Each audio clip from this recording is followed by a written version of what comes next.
just another mild afternoon at the ballparks. Did I say mild? All right, I'll take it back. And a look back at last night's Boston Massacre as the Oilers take a commanding lead in the Stanley Cup Finals. Fenway Park, where the Minnesota Twins began the afternoon, having won 5 of their last 6, while the Red Sox had lost 3 of their last 4. Alan Anderson started for the Twins. The Red Sox countered with Roger Clemens, who had won 10 of his 11 decisions lifetime against the Minnesota Twins. Early on, you got the feeling maybe this would be the Twins' day. Terrific play by Al Newman, robbing Jody Reed. But the rest of the first inning was a Red Sox parade to the plate. Boggs, Greenwell, Brunansky, Evans, and Pena. 5-0 early. Alan Anderson couldn't get anybody out. Star of the show, Tom Brunansky, who went deep with home run number 2. And he went deep again with home run number 3 on the season. Deep to right, goes the other way, and it is gone. Tom Brunansky went 5 for 5 on the day with 2 home runs and 7 RBIs. Bruno had a quarter of the Red Sox hits and drove in more than half their runs. Every Boston starter had at least 1 hit. Greenwell, Reed, and Rivera had 3 hits apiece. Clemens now 11-1 lifetime against the Twins. Couple of struggling teams, Yankees and the Royals playing up in the Bronx, and a struggling Bo Jackson today whiffed 4 times. This is strikeout number 3. Where have we seen that before? Royals would tie the game in the 9th, but they're in trouble in the 11th. 1 out, Steve Sachs leading off first base. Mattingly whistles a double into the right field corner. Wilson plays the ball perfectly. Terrific relay throw. Here comes the throw. Here comes Sachs, and he beats it. Yankees win, and on the replay, Mike McFarland's tag is simply too high. Sachs gets in, and doesn't this remind you of George Brett in the Pine Tar game? This time it's John Wathen. Doesn't like the call, but it holds, and the Yankees beat the Royals 5-4. Lance McCullers, the 5th Yankee pitcher, worked 3 innings of 1-hit relief for his first win of the season. Mike Witt made his first start for the Yankees. Allowed 1 run, 3 hits, struck out 6, walked 2 in 6 innings of work. We've only scratched the surface. Road trip. We'll pick it up top of the 2nd. Kevin Gross doubles to left off Bob Knepper. Mike Fitzgerald comes home, and the Expos lead 3-0. It looked as if that would be all that Gross would need. In the 4th, the natural, Will Clark, at the plate, goes down swinging. Then in the 6th, Gary Carter steps up to the plate, but he drives one to left. But Tim Raines goes back and he makes the grab at the fence. Gross retired the first 18 Giants, and Montreal led 6-0. But in the 7th, the magic came to an end. 2 walks and a single loaded the bases for the Giants, and Kevin Bass doubles to left. Brett Butler comes home. Will Clark comes home. The Giants added another to make it 6-3, and Gross was left to wonder what might have been. But he still picks up the win, his 5th of the year. Bob Knepper drops to 2-2. Let's head back to the American League, the Angels and the Jays. In a day when the ball was jumping off the bat, this was one of the few that wasn't going straight out, right into your living room. Top of the 1st, 1-0 Angels, 2 on base. Dante Bichette at bat. He crushes John Cerruti's offering deep to center. Mookie Wilson can only watch. It's 4-0 Angels. Top of the 7th, now tied 6-all. Devon White's turn against Dwayne Ward. He slams Ward's pitch to right. A 2-run homer. 8-6 Angels. The newest Angel, Dave Winfield, he got into the action. Top of the 9th, 10-8 Angels. Winfield goes to the opposite field. His first homer as an Angel. He was 3 for 5 on the day, an angelic smile. 6 homers in the day between these two as the Angels hold on to win by a final of 11-9. California has just won 5 of its last 16 games. Toronto has dropped 5 straight. It's the Jays' longest losing streak since Cito Gaston took over as manager almost a year ago to the day. An afternoon contest between the Mariners and the Indians. The Indians pick up the win 4-3. Doug Jones with 2 innings of perfect relief. He earns his major league leading 14th save. Jesse Orosco threw just 1 pitch to earn the win, getting Alvin Davis to pop out in the 7th. The Tribe had the best home record in the AL at 12-5. Time now to go mining for Peter Gammon's Diamond Notes. And tonight's ESPN's Baseball Maven looks at a couple of pitchers, one who has enormous potential and another who has more than lived up to his.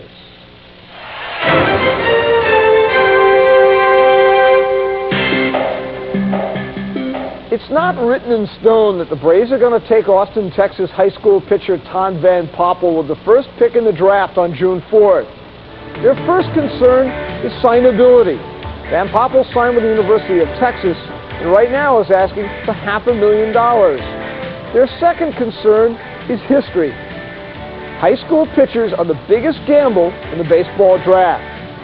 Just take a look at some of the names that were taken with the first 5 picks in the draft from 1971 through 1986. Big names, huh? And then look where some of the good pitchers in the game were drafted out of high school. Or not drafted. So the Braves may go in another direction. They could take University of Iowa power-hitting infielder Tim Costo, or Carlsbad, New Mexico high school third baseman Shane Andrews, or even the best player in the draft, 6'7" outfielder Tony Clark of San Diego. Whoever takes Clark may have to let him do a Danny Ainge, play baseball in the summer, and basketball for the University of Arizona in the winter.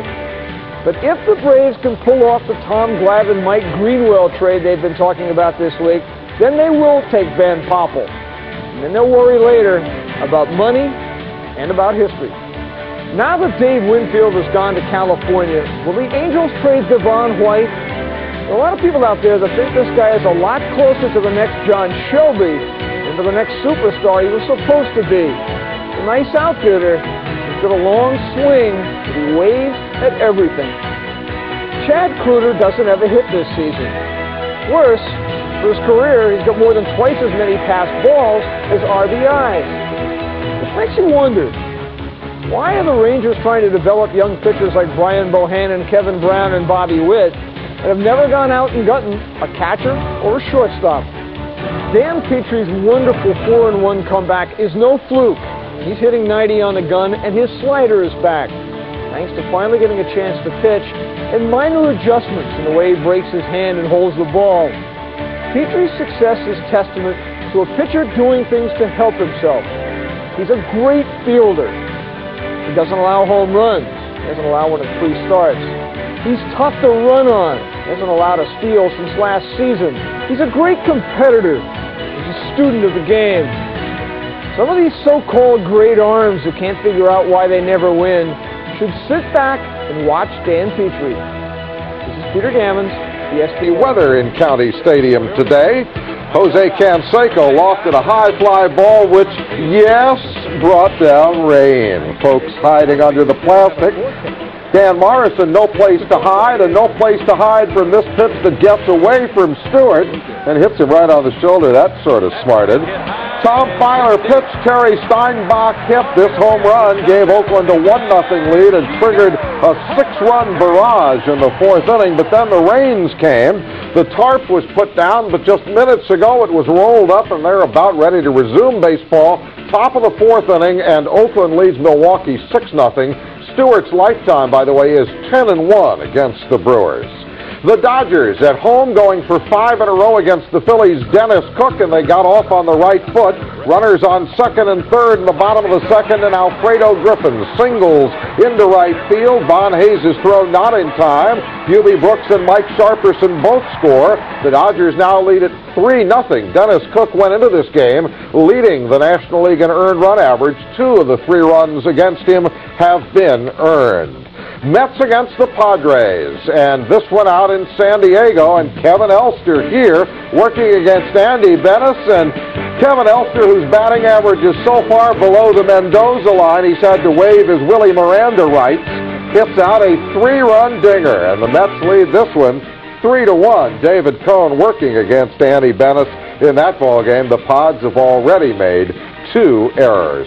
You know, Ray, the Phillies are one of the surprises of the early season, and I guess with the former Cardinal Lee Thomas running as general manager, the former Cardinal Nick Leyva as the field manager, the Phillies have finally done what the Cardinals did long ago. They've built a ball club for their ballpark, another AstroTurf Palace, the Vet. Well, what are the hallmarks of this Whitey Herzog style? Well, first and foremost, you have to have pitchers with control, and you have to have guys that can catch the ball, and they certainly have that. And Dickie Thon and her and Dykstra up the middle. And they play great offensive baseball, and they start runners. If they can't steal, which the Phillies can't, they play hit and run. And here's about a 27 hopper to the right side on that hit and run, which really creates havoc for defense. Now, the other cardinal rule is thou shalt not strike out. And if you look at the top 5 of the Phillies batting order, Dykstra, Herb, Von Hayes, Ricky Jordan, and John Kruk, You got guys who advance base runners even when they don't get hits, and as a group, they're hitting .311. Well, they do. They don't have a lot of home run power, but they hit a lot of doubles and triples and put pressure on the defense, Dave, and that's what the Cardinals have always done, and Nick Lavin has decided to do that. He came over, protege of Whitey Herzog, and they're starting to play that brand of baseball. They're also getting something from all 25 players. Carmelo Martinez has just been hot at the bat. Randy Reddy has had a good stick, and the two ex-Cardinals, the utility man Rod Booker and the catcher Steve Lake, are also contributing. Well, the reason for that is because just like Whitey Herzog, Nick Lavin lets these guys know exactly what their role is. They come to the ballpark. If you're going to be the guy to pinch hit and get singles, you know who you are. If you're the guy that's going to go up and try to bust a guy ball game open, you know who you are.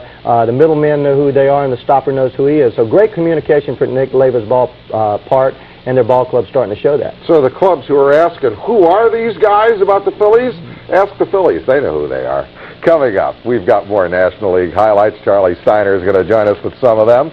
The question is, can John Tudor's tender left arm stop the Big Red Machine? And what about the arms that left and the arms they left behind in Montreal?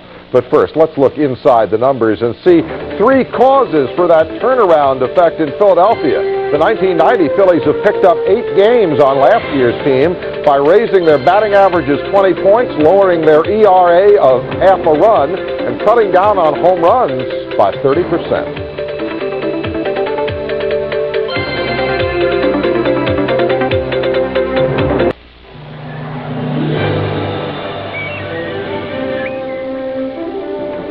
Okay, Lola. Put it in there.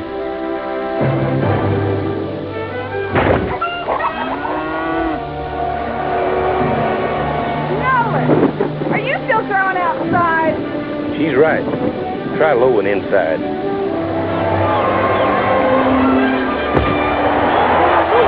Feel the thrill again.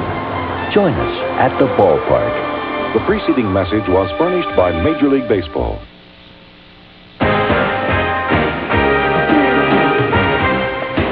ESPN Baseball Tonight, brought to you by New Busch Light. It's the easiest drinking light beer around, so make the easy choice. For the Cincinnati Reds, tonight's good news began even before the ball game. Eric Davis returned tonight from the disabled list and immediately entered a situation in which his batting prowess could be timely. In the first 2 games of this series, the Cards and Reds swapped shutouts, and tonight, each club sent out its biggest winner. John Tudor for St. Louis, Jack Armstrong for Cincinnati, and the result, another shutout for the All-American boy. John Tudor working for St. Louis, and he's facing Joe Oliver here. Oliver bounces one down to the Wizard. Ozzie makes the stop, but his one-bounce throw pulls Guerrero off the bag. Runner is safe on the rare Smith error, and now with runners on first and second, the renowned Rolando Rooms steps to the plate. What's he going to do, Ray? Well, a lot of managers would bunt him in this situation. Piniella, knowing that if he bunts, the 8th and 9th hitters will be up. Lets Rolando hit, and this is what happens. Ring room service. This ball's out of here. 3-run shot over the left field wall. Reds took a 3-0 lead, and the way Jack Armstrong was working, that was plenty. When Pedro Guerrero here sent a fly ball to center field, he left the bases loaded, and that was the only Cardinal threat. The Reds won this one 4-0. The shutout, the 4-hitter for Jack Armstrong. He is 7-1. Tudor, the loser, 4-2, but a creditable performance. Tudor gave up only 2 earned runs in 6 innings. Now Charlie Steiner joins us with more highlights and some bad news for the Pittsburgh Pirates. The last thing in the world the Pittsburgh Pirates need is this kind of news. John Smiley, the Buccos left-hander, is going to spend the next 3 weeks on the disabled list, where he was placed today after he slammed a car door on his left hand. His pitching hand broke it. The Pirates recalled right-handed reliever Stan Belinda from Buffalo to take Smiley's place on the roster. Meanwhile, the Eastern Division leading Pirates, who began the night with a 3.5-game cushion on the Phillies in the National League East, were in Atlanta with the moderately warm Braves, winners of 4 of their last 6. Walt Terrell and Tom Glavine, the starters. Glavine was looking for something rather novel, a decision, something he hasn't had in his last 3 starts, despite the fact his ERA during that span was under 2 runs per ball game. All 7 members of the Andy Van Slyke fan club in attendance in Atlanta tonight. Bottom of the 3rd, Odom McDowell. High and deep to right center field, and look at the catch by Andy Van Slyke, Ray. Well, these are becoming almost routine from Van Slyke. Back toward home plate, looks at the fence one time, times his jump, and makes the catch. Tom Glavine would be in control all night long for the Atlanta Braves. Here he blows it past Bobby Bonilla. Will pick it up 1-0 Braves, 8th inning. Pirate relief saves. Bill Landrum delivers to Jim Presley, who crushes it high and deep to straightaway center field. Does it have enough? Yes. Braves lead 2-0. In the 9th, the Buccos load the bases, but Joe Hesketh gets Bobby Bonilla on the strikeout in the dirt. And Hesketh gets Don Slaught to ground to 3rd. Force out at 2nd. Braves hold on to win it 2-1. Glavine scattered 7 hits in 8+ innings, struck out 8, 1 less than his career high, walked only 2. Glavine has given up but 5 earned runs in his last 28 innings. Dave Justice, 3 hits for the Braves. Jay Bell, 3 hits for the Pirates. Cubs tied for last in the East in Houston tonight, where the Astros are tied for last in the West. Andre Dawson. There's a drive, and it's his 12th home run of the season. The Cubs lead 2-0. Then in the 4th, still 2-0 Cubs, Ryan Sandberg with a double up the gap in left center field. Les Lancaster chugs and huffs and puffs his way around, and he will beat the throw. 3-0 Cubs. Lancaster tough on the mound. Here he gets Craig Biggio on the outside corner. Cubs win by a score of 4-1. Andre Dawson now leads the National League with a dozen home runs. Leads the majors with 38 RBIs. He has 17 RBIs in his last 11 games. Astros have lost 11 of their last 13. Giants with the worst home record in the National League hosting the Montreal Expos this afternoon. Top of the 2nd inning, Kevin Gross doubles to left field off Bob Nepper. Mike Fitzgerald scores. Expos 3-0. Perfect, almost perfect, doesn't get it this day for Kevin Gross. In the 4th, though, he gets Will Clark on the splitter. Then in the 6th inning, Gary Carter drives it high and deep to left field, but Tim reins it in. Kevin Gross retires the first 18 Giants he faces, but in the 7th inning, the Magic died. 2 walks and a single load the bases, and Kevin Bass goes the other way, into the left field corner. Brett Butler will score. Will Clark will score. Giants add another to make it 6-3, and Gross is left to wonder what might have been. In the 9th, the Expos add some insurance. Tim Raines with a base hit. Junior Noboa will score. Kevin Mitchell butchers it in left field. Raines 3 for 5 on the afternoon. Expos win it 7-4. Kevin Gross was perfect into the 7th. Bob Nepper failed to finish the 3rd, giving up 4 runs and 5 hits, a wild pitch, and 2 balks. Tim Raines 3 for 5 on the day. Scored twice for the Expos. Mike Fitzgerald 2 for 4 with an RBI. Thank you, Charlie. Kevin Gross's strong performance is part of another of this early season's surprises, the excellent work of what was supposed to be a disaster, the Expos pitching staff. You know, most of us experts concentrated on the Expos expatriates, Mark Langston, Bryn Smith, and Pascual Perez. We figured their absence would leave a staff that opposing hitters could grow fond of. Well, check the 1990 record. Only Bryn Smith has brought the missing trio above 500, and the guys they left behind are doing just as well, topped by Kevin Gross's 5-2 mark. Ray, Kevin Gross has been one of those living enigmas, a guy who looks so much better than his one-loss record, but I guess today was a typical Kevin Gross performance. Perfect for 6 innings, and then boom, whack, ooh, look out. Well, Kevin Gross has always had great stuff, a good fastball and just an outstanding curveball, tremendous rotation of that curveball. But we always felt as hitters, if you would take Kevin Gross deep into the count, he would make a mistake on you, just a little bit of lack of concentration. Now, the guy who's the real leader on this staff is Dennis Martinez, and he is, I guess, the opposite mystery, because you look at Dennis and you say, how's this guy beating us again? Well, from the on-deck circle, Dennis Martinez is the type of guy that your bat starts shaking, you want to go up there and hit against him, but once you get to the plate, he makes a lot of good pitches. Never gives you a pitch to hit, a lot of off-speed pitches, fastball, slider, changeup, and just the epitome of what they call a control-type pitcher. Thinking man's pitcher. Coming up, we've got highlights from the American League and from baseball's yesterday, a little bit of home run heaven in Chicago. One day the friendly confines didn't confine anyone.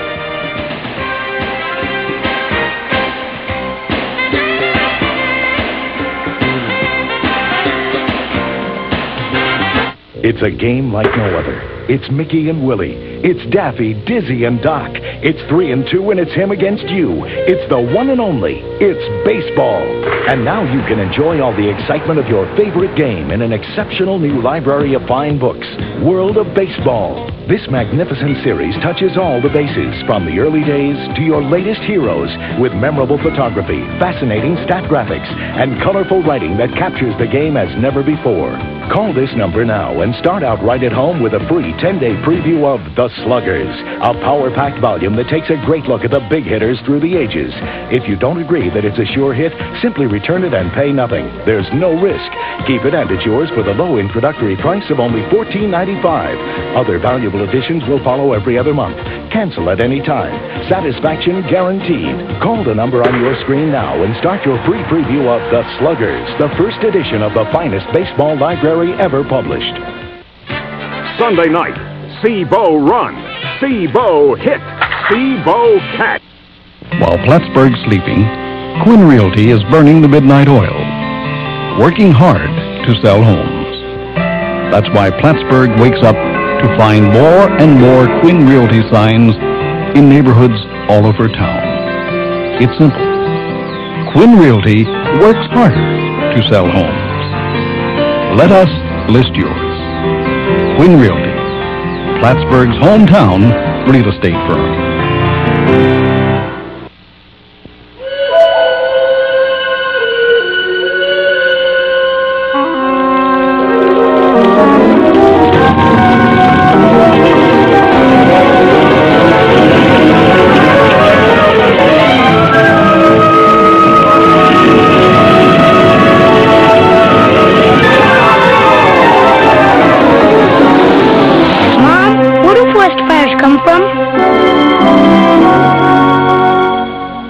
Gary Wayne, 13-1 the final in this one. For Clemens, 7 innings of 5-hit ball, but only 2 strikeouts. 5 hits, 7 RBIs for Brunansky, and 3 Red Sox. Jody Reed, Luis Rivera, and Mike Greenwell had 3 hits apiece. The Fenway Park is certainly a friendly place for Tom Brunansky. As you can see, in just 34 games, Bruno's got 12 homers, 29 RBIs, and a batting average that is a mere 71 points higher than his all-field lifetime average. Now the Angels and the Blue Jays, and it was a home run day out in the Sky Dome. Dave Winfield making the start and making the impact as well. In the first inning, his single brought home the first run of the game and his first Angel RBI. And then in the third off John Cerruti, Ray, a little bit of example setting here. Well, Dave always makes things happen. He's thrown out here. It's a questionable call, but he's thrown out. He always hustles, and that's one thing he's going to bring to the Angels, that desire to play. Well, he certainly would desire to play in the Sky Dome every time the roof is not retracted. Take a look at this home run, and Ray, I want you to analyze this. Dare we call it a swing? Well, you know, they talked about the ball jumping in the Sky Dome. Dave pulls off the ball, reaches out, and I know the man is strong, but look at the Sky Cam here. The ball's outside, and he just kind of flicks at this ball. Looks like to me it's a Sky Dome homer. Happy day for Mark Eichhorn, too. Second time in 2 days, he closed it out, got his second save in 2 days against his old ball club, Toronto.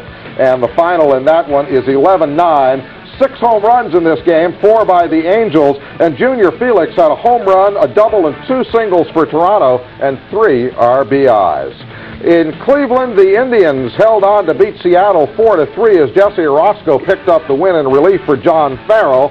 The save for Doug Jones, his 14th. He has saved 14 games. The Indians have won 19. MVP time for Doug Jones, maybe, Charlie?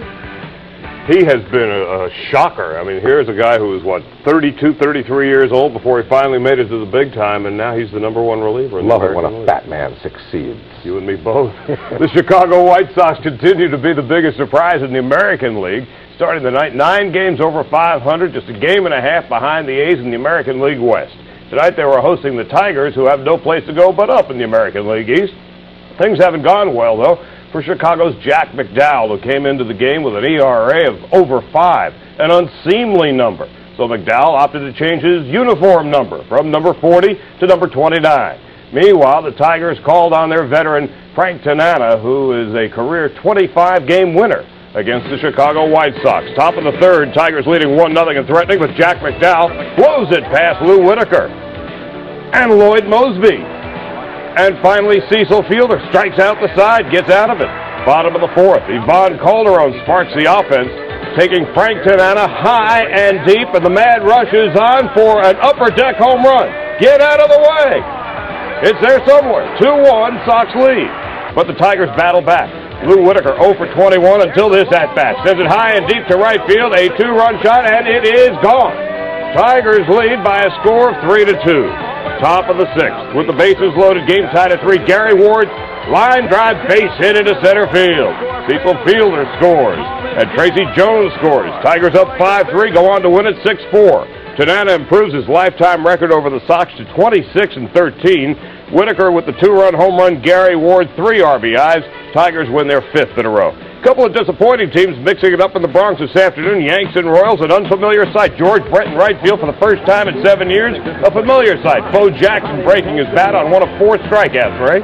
Well, Bo's just got to learn to cut down on his swing a little bit. He pulls off the ball, and then with 2 strikes, he just swings as hard as he can. This is now the ugliest play in Major League Baseball this year. This is not how to run down Kevin Seitzer. Mike Witt throws it to nobody in particular. Seitzer on his way to third. Well, no, he's not. Yes, he is, and he's safe. That is ugly stuff. 11th inning, 1 out. Steve Sachs with the go-ahead run on first base. Mattingly rips a double into the right field corner. A perfect relay throw from Willie Wilson to Terry Shumpert. And here's the play at the plate. Here comes Sachs. Here comes the throw, and he is safe at the plate. John Wathan looking very much like George Brett a couple of years ago in the Pine Tar game. To no avail. Yanks win by a score of 5-4. Lance McCullers, the 5th Yankee pitcher, worked 3 innings of 1-hit relief for his first win of the season. Mike Witt, who made his first start for the Yankees, worked 6, giving up 1 unearned run, 3 hits, struck out 6, and walked only 2. Rangers losers of 5 in a row in Baltimore tonight. Rangers finally win it 5-3. Charlie Huff retired 18 of the first 19 hitters he faced. He won his 4th game of the season. Rangers snapped their 5-game losing streak. Pete Cavilla hit his 6th home run of the season. David? All right, Charlie. Still to come. Yesterday, when Wrigley Field was a field of dreams for the hitters of the Phillies and the Cubs. But right now, let's take a look at Saturday's home run heroes.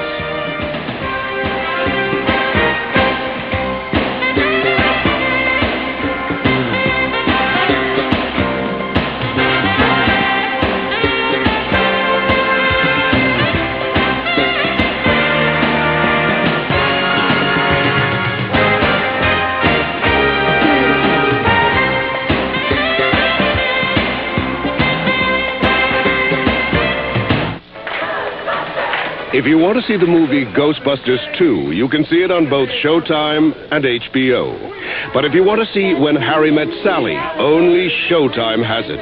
HBO doesn't. Showtime also has Parenthood. Turner and Hooch. HBO doesn't. And only Showtime has Championship Boxing with Evander Holyfield. Showtime exclusives. Here you see them, there you don't. I didn't know who to trust. Hey, there are a lot of muffler places. Especially with a foreign car. But Midas has the right muffler for almost every foreign car in stock. Man, I worried I'd need an appointment. People don't need an appointment here. And who guarantees foreign mufflers? And Midas guarantees foreign mufflers. And I'm worried about the price. With prices that are right on the money. Tell you one thing, I didn't want to end up someplace second rate. Nobody beats Midas. So I went to number 1. Nobody. If you have watched it, they have come to college baseball's field of dreams. The NCAA College World Series begins Friday, June 1st, live on ESPN. Finally, a perspective on how it really feels to do cocaine. From the inside. I'm going to review today's scores very briefly. No. 86, 94, 92, and 1 hieroglyph. That's before we got to the back 9. I didn't think anybody was keeping score. All I'm right. It says here that on the 3rd hole you hit I know you. A 90-yard punt. I do. It wasn't a flash. Levi's 100% cotton Dockers. If they're not Dockers, they're just pants. Oh, there you go! Coffee to towel, please, Darnell. A reminder coming up right after baseball tonight at Sports Center with Chris Berman and Bill Patrick. Game 7 of the Suns-Blazers series goes into OT, baby. And a near-record pace and a great straight stretch run in the Preakness. And Fittipaldi bidding for the pole at Indy. Those stories, late baseball, and lots more coming up at 11:30 on Sports Center. When the wind blows out at Wrigley Field, pity the poor pitchers. Warner Fussell remembers one baseball yesterday when the Taters piled high.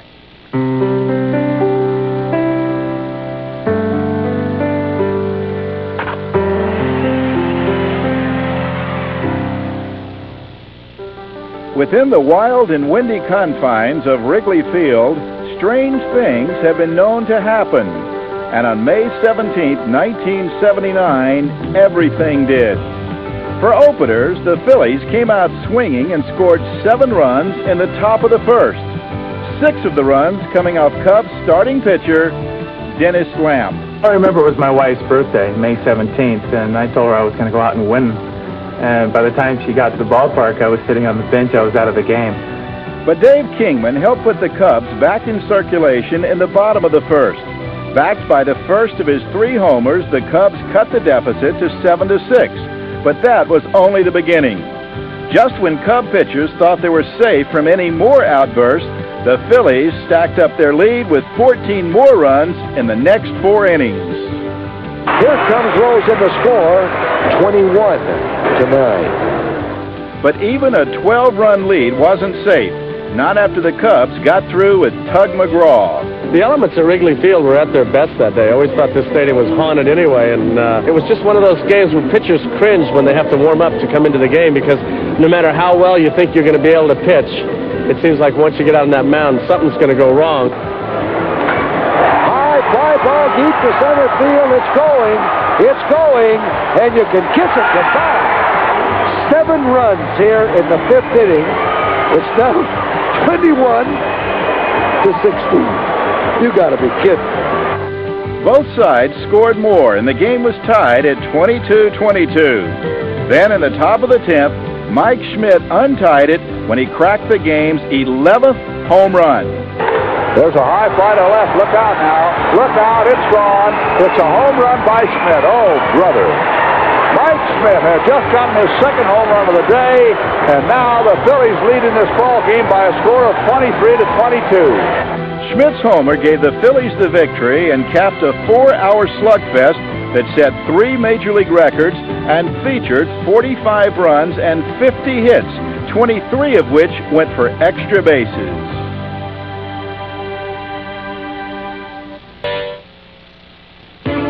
I've had problems with the A's, with the management, with the owners since day one. You know, I'm sure right now we understand each other a lot better, but still, those are wounds that I don't think we'll ever heal. To bring you up to date on the games still being played, the Rains have stopped in Milwaukee, and it's Oakland against Milwaukee. Oakland has scored again. Dave Stewart has a 7-0 lead in the 5th inning. In Los Angeles, Dennis Cook has hit a 3-run home run, and the Phillies now lead the Dodgers 5-3. That one's in the bottom of the 4th inning. Valenzuela working against Cook there. In San Diego, the Mets lead the Padres 6-1. Howard Johnson has his 8th home run. And that is our ball game for tonight. For Ray Knight and Charlie Steiner, I'm Dave Maris. Have a good night. Sports Center is next.